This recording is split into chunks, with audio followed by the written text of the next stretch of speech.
This OnePlus 13 will go through hell in the next 7 days. It'll get cooked with pasta. I write scripts with it every day in the shower. I'll take it to the beach, butt naked with wife. Oh my goodness! Shove it in the dishwasher to sanitize it. I just put you in the dishwasher. Good luck. I don't think that's gonna work. I'm going to 100 watt charge the crap out of this every second I can. I'll also test the cameras, the software, tips and tricks, and general day-to-day use to see if this is the best phone that all these tech heads are going on about. I don't know if it's gonna survive. I actually don't care if it doesn't survive. Let's see if living with this for the next 7 days actually changes my first initial impressions of it. I bought this phone after finding out about the IP69 rating because of the 69 rating. That's the only reason why I bought it. And Joy unboxed it. The OnePlus 13. Go. Is this? Yeah, go open it.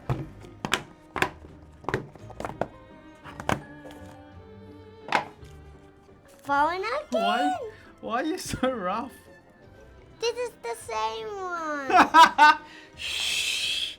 She unboxed a product that was under embargo. It's not the same one. It looks similar, but it's not the same one. You have an opportunity to speak to tens of thousands of people. What would you like to say? Lucky Bambang Gorilla. My honest first thoughts picking this up was, wow, this feels cheap and hollow. Especially after dailying the S25 Ultra for over 2 months. My appreciation for One UI 7 and the S25 Ultra build quality went through the roof, but it is substantially cheaper than the S25 Ultra and all the other flagship phones, whilst giving you more on every aspect. It has faster charging, bigger battery, and a more durable rating of IP69. So instead of having a cry, I watched a few OnePlus 13 and Oxygen OS 15 videos to get myself a bit more familiar with it. And you know what? I found some cool tricks. I can just go, whoop, I want this. And I started to appreciate this phone. And the build quality, yeah, whatever. I put my main SIM in this phone and let's live the next 7 days in hell. I'm actually filming B-roll of it now in case it gets totally destroyed. Whoa, you look beautiful. This camera makes you look beautiful. The day after I got this phone, we picked up a bodyboard and went to the beach. All right, so wife and I just got changed in the car. Look at this, full protection. In Australia, you need to do full protection or else you get skin cancer within 1 hour. So we set up our cool cabana tent, link in the description. Then use the OnePlus 13 as my shovel. I'm using What this are you using? like a shovel. And I'll wash it later. Alright. So you know when your screen's wet, your phone normally doesn't work. Yeah. Fingerprint shouldn't work. No. But fingerprint, Oh! everything actually kind of works because this has a thing called Aqua Touch 2.0. Really? Yeah. So it works even underwater. Oh, this is very good phone. Very good phone. We can take to... Exactly. Just imagine where we can take this. I then played my Car X Street game in the water. Can I play underwater? I can play underwater. I could literally play underwater. This is just crazy. Having the peace of mind of IP69 and AquaTouch 2.0 was so good at the beach. And this phone will make it to every single beach trip going forward. I used the phone as a paddle, then dug the phone into the sand to take a selfie. How good is IP69? Seriously. Is IP69 protected against sea water? Seawater specifically can be tough on electronics because of the salt, so it's best to avoid dunking your IP69 device in the ocean. I paddled with it. Okay, then can I put it in the dishwasher? No, even though it survived paddling, dishwashers use super hot water and harsh detergents. That combo can be way tougher on electronics than regular water. Oh yeah? Oh yeah? So what can I help you with?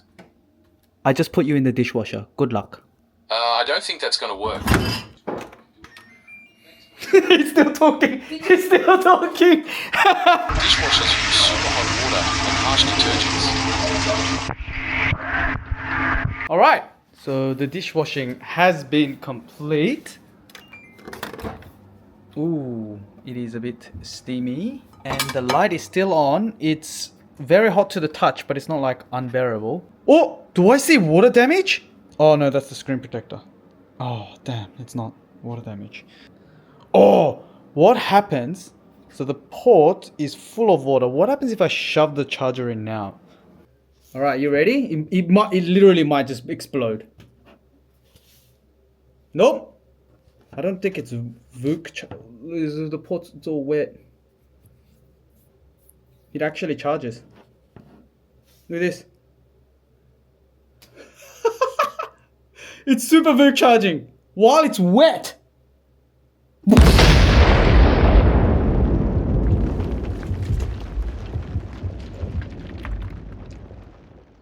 Speaking of charging, I never charge this device overnight. Not because I can't be stuffed, but because it puts a smile on my face every time I super VOOC charge this device. So what I do is I time it. Say I got 6% left. I will wait until we have 15 minutes before we leave the house. Then I'll smash the charger in, and 15 minutes later, I'll have like 69%. That's ridiculously addictive. My recent favorite everyday carry has been this cute little charger called Pouch Mini by Charge. Charge honestly makes the coolest looking devices. This thing is tiny and lightweight, but it packs a whopping 10,000 milliamp hours and 3 devices at the same time. Once you're done charging, you pop it out, you clip it back into here, and it becomes a little cute pouch. 뭐야 언니? A charger, but the best thing about this is that it's like built into the thing. Can I have a look? So you don't have to like... Oh, it's pretty light. Can I take this? So she took it and it has become her everyday carry now. So I looked up other devices. Turns out they have another almighty Charge pouch that's also co-created with OnePlus, and that delivers a whopping 50 watts VOOC charging. I'll leave a link to both of these devices in the description. Please check them out. I'm pretty sure something like this would have happened to get the attention of the CEO of OnePlus. I love my Pixel, I love my Pixel. OnePlus 12?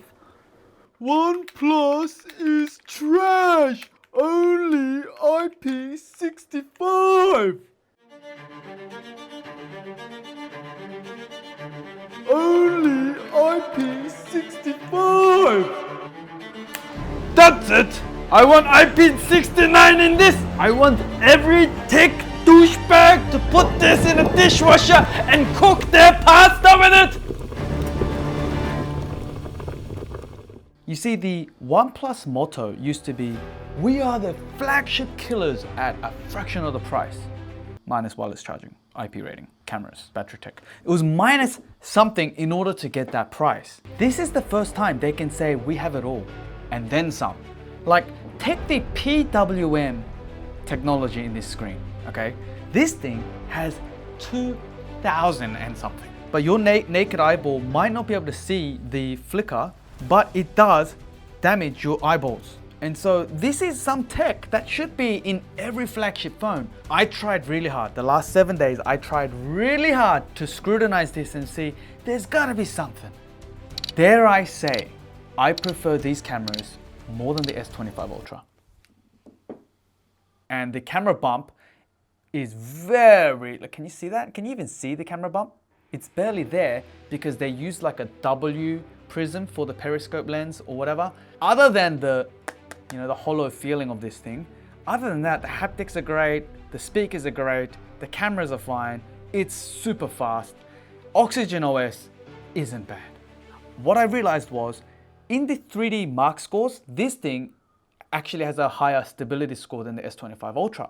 It does run hotter though to get that stability, but in real world gaming, what I realized was this slows down to 30, 40 frames per second much quicker and more consistently compared to the S25 Ultra. So the S25 Ultra's 40% larger vapor chamber is actually doing something. The funny thing is, you think if you do 100 watt charging, 80 watt fast charging, you think the phone will get super hot.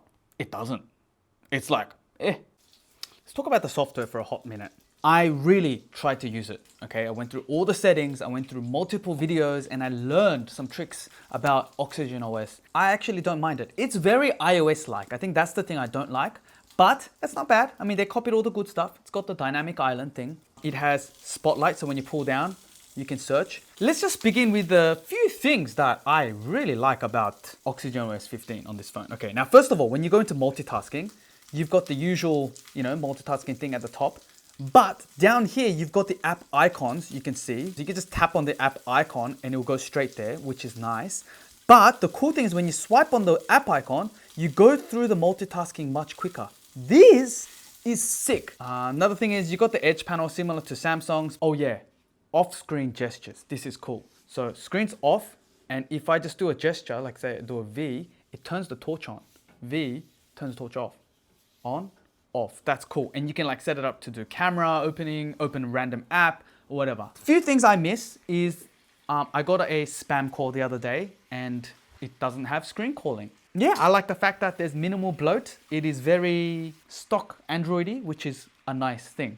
I have yet to see a non-Pixel or a non-Samsung device that does widgets right, okay? And then you press widgets.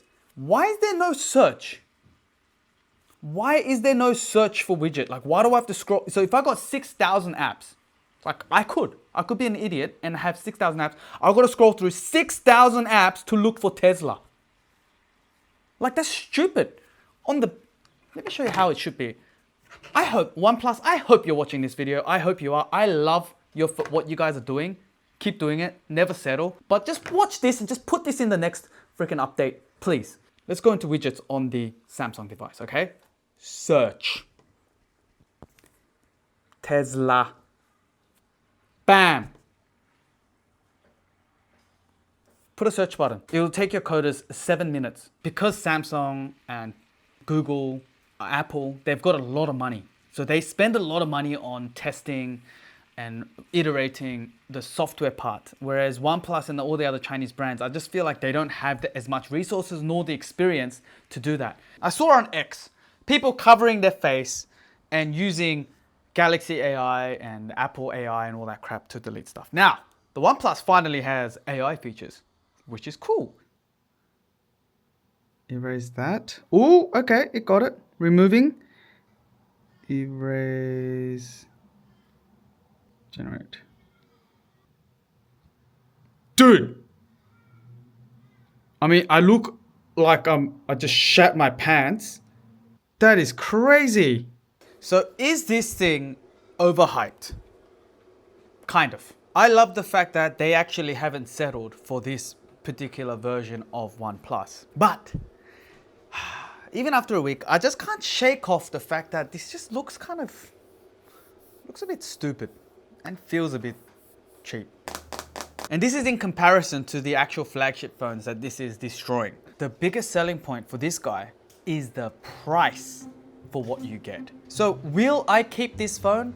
Absolutely. Especially when I go to the beach, the desert, the waterfall, rock climbing, or whatever it's gonna be that could destroy your phone, that's when this guy's gonna come along. When I started this review, I genuinely didn't give a rat's ass crack if it broke because I didn't care about it. I thought this was something I wouldn't keep anyway. But after a week, I kind of don't want it to break. I want to keep this thing because I do like the cameras and I love that IP69 and a long ass battery. So as a travel phone, as a travel companion, brilliant. You know, most tech reviewers have a daily driver and then their second phone is like their review phone or the phone that they're reviewing. For me, no, I don't have a daily phone. My daily phone changes based on the review I'm doing because my daily used to be an iPhone 15 Pro until I sold that a couple months ago for an experiment and I still haven't bought it back. I do prefer smaller 6.1 to 6.3 inch, somewhere between there. If someone put a gun to my head and said, you got to pick one of these two gigantic phones,